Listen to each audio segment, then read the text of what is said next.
Welcome to Everyday Tales, where the smallest everyday moments hold the greatest lessons.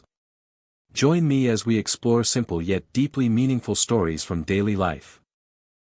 Why is it that the very children who grow up under the roof of pastors, the ones who hear prayers whispered over dinner tables and watch sermons crafted in late-night study, so often become the ones who rebel the loudest, run the farthest, and live the exact opposite of what their parents preached? You already sense the shocking truth. Pressure can suffocate faith just as much as neglect, and when a child feels the constant weight of expectation to be holier than thou, they secretly long for the freedom of the world, forgetting that 2 Corinthians 3 verse 17 declares, "Where the Spirit of the Lord is, there is liberty." Many pastors' children are raised under the watchful eye of a congregation that judges every slip of their tongue and every stumble of their walk.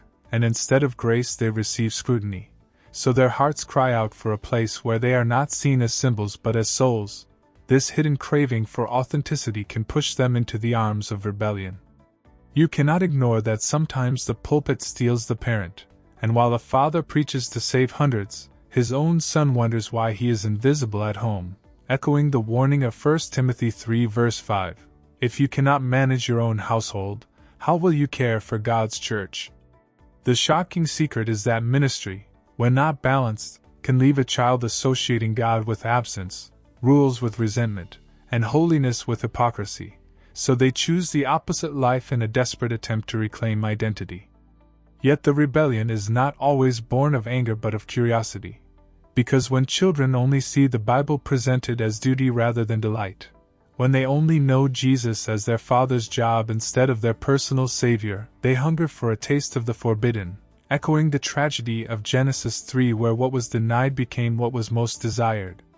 You also must understand the spiritual warfare that surrounds the household of leaders. Because the enemy knows if he strikes the shepherd, the sheep scatter, and if he corrupts the children, he can tarnish the testimony. Which is why 1 Peter 5 verse 8 warns you to be sober and vigilant, because the adversary prowls like a roaring lion seeking whom he may devour. Some of these children are not merely rebelling against their parents, but they are caught in battles unseen, targeted because of the mantle their family carries, and their defiance is often the byproduct of warfare waged against their destiny. And yet here lies the paradox. The very pain of straying, the very shame of being the wayward pastor's kid, can become the soil where true faith grows, because God works all things together for good, as Romans 8 verse 28 assures, and many who wandered far eventually return with a fire more authentic than the image they once pretended to uphold.